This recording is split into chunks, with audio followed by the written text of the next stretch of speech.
Tsitsi, you are third generation. So I keep coming back to you. You're third generation. Are you part of the business or do you sit outside of the business? And if you are in, why? And if you're not, why not? Okay, so let me break down the third generation conversation. Okay. So my grandparents on both sides of the family were family business owners. Wow. And then my parents were family business owners. Okay. And now I am a family business owner. Okay. In each generation, the family business disintegrated. Disintegrated. It disintegrated because Wow. of lack of governance. But the entrepreneurial aspect, that's the intellectual capital, the ability to see family members start businesses, run businesses, and be successful is what passed on from generation to generation. So it's in the genes, you're saying? We would say it's in the genes, but intellectual capital it's very important because it's sometimes a visual capital. You can actually see your grandparents running the business. You can see your parents running the business. Yeah. So you have something to tap into and say, oh, I can do this. Yeah. And when I saw what happened with each generation is the family businesses disintegrated because of lack of governance. On my father's side, it was simply my grandfather had a heart attack, woke up, went to the fields. He was a master farmer, and he just dropped it. Okay. And then his oldest son decided he was taking over the family business because he is the oldest son. Yeah. And he had no experience in running businesses. And then he moved my grandmother from the real estate, and he took over everything, and well, we know how that ended. On my mother's side, my grandfather decided he wanted to have a polygamous marriage. And my grandmother said she didn't want to be part of that, and she left the family business.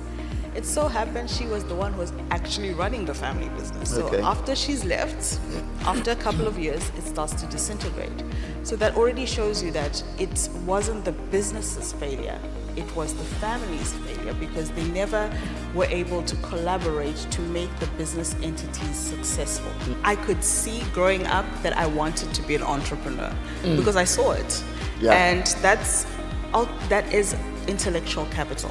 Yeah. It's the capital of experience, it's the capital of getting an education, being able to add value to whatever you're doing, and then deciding after 5 years in corporate that it wasn't meant for me.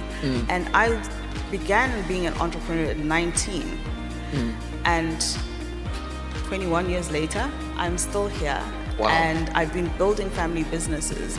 And it was the loss of my dad that made me realize that, wait a minute, I have been seeing this all my life. I've been seeing family businesses all my life. I've been in family businesses all my life. Yeah. So just being an entrepreneur isn't something that I just woke up in the morning and wanted to do. Yeah. There was examples of success that I saw, but the missing bridge that then became apparent was, how do I make sure that my family businesses don't suffer the same fate as the other family businesses? Yeah. That becomes that third generation curse, whatever people want to call it, Yeah. being turned around and saying, I want to be intentional about growing my family businesses. I want to understand what's making family businesses fail, especially on the continent, because I think almost across the continent, as many countries as I've spoken to, there is some sort of proverb that speaks to a successful business will die with its owner.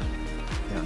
And that shouldn't be the story that we are teaching African children, because they will perpetuate it and they will continue to just believe that.